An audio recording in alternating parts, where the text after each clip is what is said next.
Hey guys, welcome back to the channel. So today we'll be going through TELADOC Health, ticker code TDOC. So I'll be giving you my update and my recommendation on that as a part of my group bio. That was my last recommendation as a group. So please like and subscribe to my channel. Comment below if you've got any questions. If you'd like me to analyse any of your businesses, please comment them down below. Please make sure that they are profitable, because otherwise I will not analyse them unless they come to my attention. Don't forget to do your own research, as I'm not a finance advisor. However, last year I did make an 82% return on my money, so this could be a gateway ticket to making massive returns into the future. I'll also put a link for Stake in the description below, where you can collect your free stock and purchase these 5 businesses that I do have as my latest buy recommendation. My latest buy recommendation is Square, ticker code SQ, Salesforce, ticker code CRM, TELADOC Health, ticker code TDOC, Cloudflare, ticker code NET, and Twilio, ticker code TWLO. So they are still staying as a recommended buy. So that's my latest recommendations. However, I also, if you are on the ASX, if you're Australian residents and you do look into the ASX listed businesses, look at ticker code CAD, Cenis Minerals. There is some court proceeding earlier on this month coming, so I think it's the 16th, so it'll be something good for you to watch as well. It is a very, very cheap stock in terms of what it's trading at as a share price. So it is a pure speculation play on my behalf. So it is only a really small portion of my portfolio. So have a watch of that one. That'll be an interesting one to watch over the next year as well. Okay, so let's get into it. What is TELADOC? TELADOC is the largest provider of medical consulting in the US. They have access to doctors and pediatricians who can prescribe treatment over the phone or video chat 24/7, 365 days of the year. Jason Gorvick. Jason Gorvick is the CEO of TELADOC. He's had a massive career in the past. He has gone from strength to strength. He's still, he's about 2/3 of the way through his career, in my opinion. He's got a massive list of career of what he has done through his past. So I have listed them all through the side. So we'll get into them now for you guys. So Jason finished his uni degree at University of Pennsylvania in 1993. From 1993 to 1998, he worked at Oxford Health Plans, managing a first of its kind of medical telephone advice service by registered nurses. Now, this is the first for its kind in the industry. From 1998 to 2000, Jason moved to mail.com, where he helped the company go public and created from a 40 employee business to over 1,000 employees within the space of 2 years. From the year of 2000 to the year of 2002, Jason had a bit of a break. He then, from 2002 to 2005, he started working for a business called Empire Blue Cross Blue Shield. Jason's job role was Chief Sales and Marketing Officer. He was a key member in the leadership team who generated an annual earnings per share growth of 15 to 20% per year, resulting in a 300% growth in the market cap from the year of 2002 to the year of 2005. From the company's 2002 IPO, the acquisition by WellPoint happened 3 years later in 2005.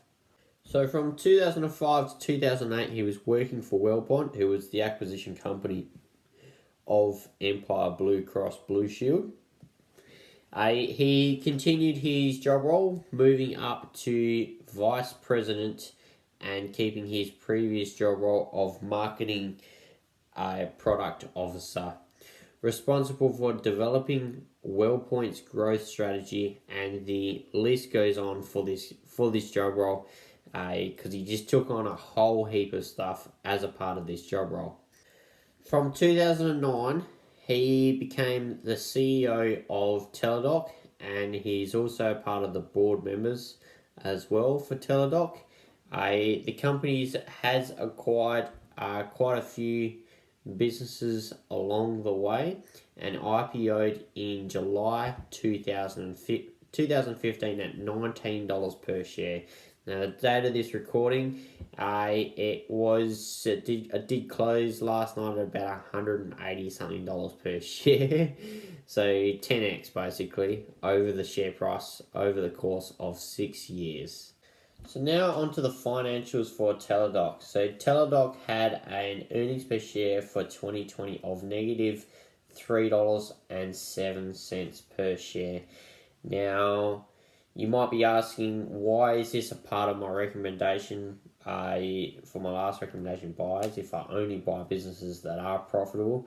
Now, my argument for this is it's a group buy within a bunch of businesses. Because I see massive potential within this business. It has really, really good fundamentals behind the business, and it has a really, really strong management team. So therefore, I would place this business in a bunch of buys as a group of businesses as well. So when we move on from there, so Yahoo Finance have a prediction of 51% compounded growth for this business. Simply Wall Street have it at 60%. They've actually had an equity increase of 130% per year since they IPO'd, and they've grown their assets by 66% per year compounded as well. When we move on to the cash to liability ratios, it doesn't meet my expectations as a single business of 1.5. They currently have $732 million in cash with $2.4 million in current liabilities. So that gives them a ratio of 0.3, so they can basically last for roughly three months if everything all turns pear-shaped right now. So they're not in the strongest situation, however the management team is there. So that's something that I will be looking out for in their next financial statements coming. So Deutsche Bank have a buy recommendation of up to $226, Oppenheimer at $270, and Credit Suisse at $300 per share. So that gives them an average buy recommendation of up to $260 per share, which is over 40% higher than what the current share price is of this video recording. So some people might be asking, why am I looking at the telehealth as a sector to invest my money in? Now, my reasonings for this, something actually popped up in one of my feeds when I was actually doing some research of the potential revenue increase of the sector. Now, it popped up when I actually saw that they had a 2019 prediction of $60 billion as the total revenue, and then by 2027 they have a total revenue of $559 billion as the revenue for the sector. So you can just buy into the sector and you'll make massive returns over the course of 8 years. So that's realistically my reasoning to look more into this sector, and that's because of how fast the industry is growing. So TELADOC is the biggest within the sector. They have a market cap of $28 billion. So when you talk, they're the biggest, and their market cap is pretty small in comparison to where their current market revenue is, not just their own market revenue, the total sector market revenue. So it is pretty small in that side of it as well. So when we talk evaluating TELADOC, TELADOC has a market cap of just under $30 billion. Their 2020 revenue was just under $1.1 billion when their sector revenue is $60 billion. Now, we also got to take into account that TELADOC is the biggest within this sector. So in 2019, they had a revenue of $553 million. So that basically more than doubled their revenue in the course of 12 months. Now, so the 2019 sector revenue was $60 billion. So they basically had a 1.2% cut within the slice of the total revenue. Now, for them to get to my prediction, they would need to have a 6% stake within the total market revenue. So the total revenue for the telehealth sector is predicted to be $559 billion by 2027.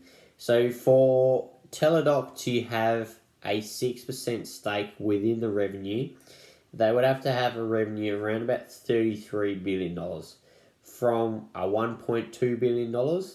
That is a massive increase. Now, so it currently for their margins, their gross margins of TELADOC, they're currently making 67%, and that has increased year over year. So that's good. We might see in the futures low 70% as their gross margin as well. So that'd be something else we'd also be considering. So in 2020, their depreciation of amortization of intangible assets. So it's basically, let's say I've got this pen. Every time I write with this pen, I'm charging the client. Now I have to re-top up the ink within this pen so I can continue to make money off this pen to charge the client. So that's of their intangible assets. That cost them $12.4 million. So if we were to grow all of these figures out into the future, their intangible assets would cost them $689 million in the future as well. So that'd be the running costs by 2027, assuming everything else went to plan. Right, so now we know what the market revenue should be for TELADOC within the next, say, 7 to 8 years, or even 10 years out into the future. So we know that TELADOC should have a revenue of somewhere between 30 and 36 billion US dollars. They currently have a margins of 67%, and their intangible assets should cost them around about $689 million. So basically that should have them a net income of $19.4 to $23.4 billion. Now if you use the market average P ratio, which is actually 15, but I'm going to use 10 just to try and play it a little bit safe, that would give them a market cap of $194 to $468 billion. Now, so that's a market cap business that has a current market cap of $28 billion, which is pretty big. That's we're talking 10 times return over basically 5 years. Now, that is calculatable, so you can actually estimate what this business should be worth into the future. Now, if you wanted to play it safe, so I'm all about playing it safe, basically. So if you want an extra form of source of margin of safety, you divide that by 2. So they should have a market cap of 97 billion US dollars to 234 billion US dollars as a market cap. That's still more than 3 times at the absolute minimum of where their market cap would be in 5 years' time from today, which is massive returns. So that's the reason why TELADOC is in my buy recommendations as a group buy. It is a really great company with great fundamentals. Has massive potential. It is run by a great management team, and it really is a growing sector. They have the biggest moat within the sector. They've got a lot of protection as to how the business is ran within the sector. So to be honest, even a 6% 6% stake within their revenues, so within the sector revenues by 2027, in my opinion, is still pretty small. I would certainly like to see TELADOC have up to a 10% stake within the total market revenue, which would be even bigger returns than what I'm estimating into the future now. Okay, so that'll do it for today, guys. Please like and subscribe to the channel. Comment below if you've got any questions. If you'd like me to analyse any of your businesses, please make sure that they are profitable. That will help you get your recommendations, your businesses analysed by me. Please like and subscribe. Don't forget to hit the bell down below to get notifications. And we'll see you in the next one. Cheers, guys.